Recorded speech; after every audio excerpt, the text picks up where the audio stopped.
बहुत पुराने समय की बात है। एक बड़े से समुद्र के बीचों बीच एक छोटा सा सुंदर टापू था।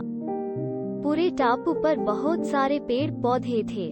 मैदानों में हरी हरी घास थी और हर रंग के सुंदर फूल वहां उगते थे।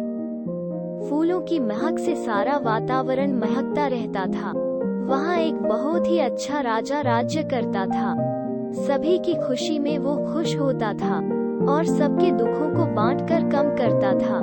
हर वर्ष वहां राज्य के कुलदेवता की पूजा की जाती थी और उसके लिए बगीचे के सबसे सुंदर फूल को चुना जाता था। यह चुनाव राजा करता था। उस भाग्यशाली फूल को कुलदेवता के चरणों में चढ़ाया जाता था। पिछले कई वर्षों से बागीचे के सबसे सुंदर लाल गुलाब के फूलों को इसके लिए चुना जा रहा था। इसलिए गुलाब का पौधा बहुत ही घमंडी हो गया था। उसे लगता था कि वही एक है जो सब फूलों में सबसे सुंदर है। घमंड के कारण वो तितलियों और मधुमक्खियों को अपने फूलों पर बैठने भी नहीं देता था। यहाँ तक कि पक्षियों को अपनी डालियों के पास भी आने नहीं देता था। उसके ऐसे व्यवहार के कारण कोई तितली या पक्षी उसके पास आना ही नहीं चाहते थे। हर वर्ष की तरह एक बार फिर वो दिन आने वाला था जब कुलदेवता की पूजा की जानी थी। गुलाब के पौधे को पूरा विश्वास था कि राजा आएंगे और उसी को चुनेंगे।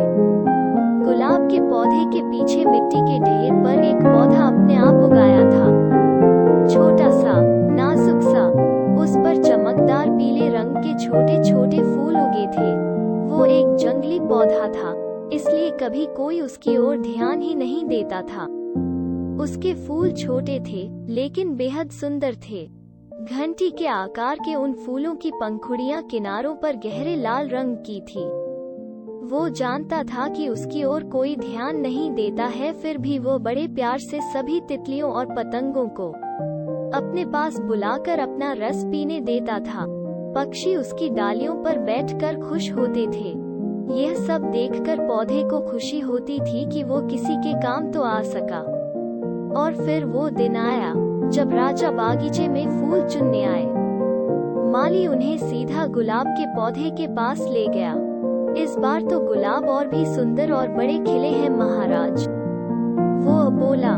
उसने सबसे बड़ा गुलाब तोड़ने के लिए हाथ बढ़ाया, लेकिन महाराज ने रोक लिया। वे किसी और सुंदर फूल को ढूंढ रहे थे। वापस जाने के लिए जैसे ही घूमे, उनकी निगाह पीले रंग के फूल पर पड़ी। उन्होंने घूमकर देखा तो उनको वो पीले फूलों वाला जंगली पौधा दिखाई दिया। उसके आसपास अनेक तितलियां और पतंगे घूम रहे थे, जबकि गुलाब का पौधा अकेला अलग खड़ा था। राजा धीरे से जंगली पौधे के पास गए और बोले, यह वो पौधा है जो बिना खाद पानी के उगाया है। बाकी सभी पौधों का माली विशेष ध्यान रखते हैं, समय से पानी देते हैं, खाद डालते हैं, काट छांट करते हैं, इसलिए वे इतने सुंदर हैं। लेकिन यह वो पौधा है जो अपनी हिम्मत से खड़ा है, फिर भी कितना स्वस्थ है, सुंदर है। सबसे अच्छी बात यह है कि इसके अच्छे स्वभाव के कारण सभी तितलियां उसके पास आकर बेहद खुश हैं। यही है सच्ची सुंदरता, इसलिए कुलदेवता की पूजा के लिए मैं इस जंगली फूल को चुनता हूँ।